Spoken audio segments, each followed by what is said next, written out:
तळोद्यात ध्वजारोहणावरून राजकीय तापमान वाढले. नगर परिषदेची सत्ता राष्ट्रवादीकडे, पण ध्वज उभारणार भाजप आमदार. आपण पाहतात परिवर्तन 24 न्यूज. तळोदा नगर परिषदेवर राष्ट्रवादी काँग्रेस अजित पवार गट यांची एकहाती सत्ता प्रस्थापित झाल्यानंतर आता शहराच्या राजकारणात एक नवा वाद निर्माण झालाय.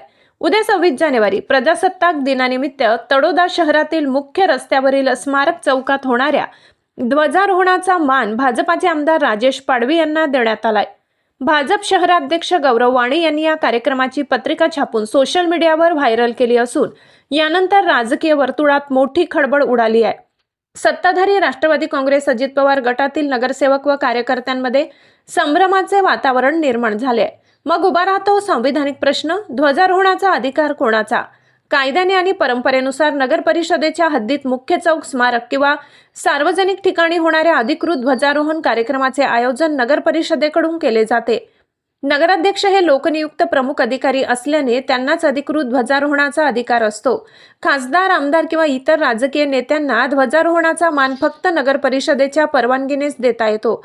यामुळे नगर परिषदेची औपचारिक मंजुरी न घेता स्मारक चौकात भाजप आमदाराकडून ध्वजारोहण करणे हा कायदेशीर आणि प्रोटोकॉलनुसार आक्षेपार्ह प्रकार ठरू शकतो. नागरिकांचा सवाल, नगर परिषद राष्ट्रवादीच्या हाती, मग ध्वज भाजप आमदार उभारणार का?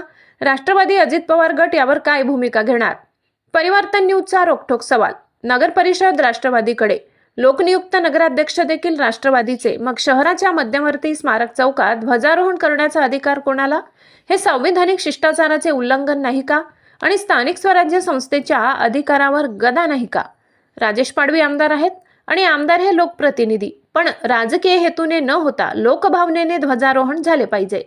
या वादामुळे तळोदा शहरात राजकीय वातावरण तापले आहे. भाजप आणि राष्ट्रवादी यांच्यात पुन्हा एकदा सत्ता व स्वाभिमान यांचा संघर्ष रंगण्याची चिन्हे आहेत. प्रजासत्ताक दिनाच्या पूर्वसंध्येला ध्वजा आधीच तळोदा तापलाय. सत्ता राष्ट्रवादीकडे, पण ध्वज भाजपकडे म्हणायची वेळ आली आहे. उद्याच्या ध्वजारोहणाकडे तळोदा शहरवासियांचे लक्ष वेधले आहे. तळोदा शहरातील राजकीय नाट्याची प्रत्येक हालचाल बघत रहा परिवर्तन 24 न्यूज. बोलतो ते बेधडक, सत्य, थेट आणि परिवर्तनासाठी.